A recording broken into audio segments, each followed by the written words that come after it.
वर्दी मासा ठेवला. त्याने इकडे तिकडे पोहत होता, वर खाली. तो म्हणाला, मला कोणी खेळायला पाहिजे. तो लढत चिकूला म्हणाला,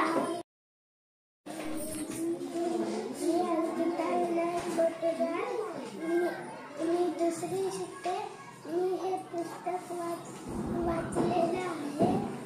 मी हे पुस्तक वाचून दाखवणार आहे.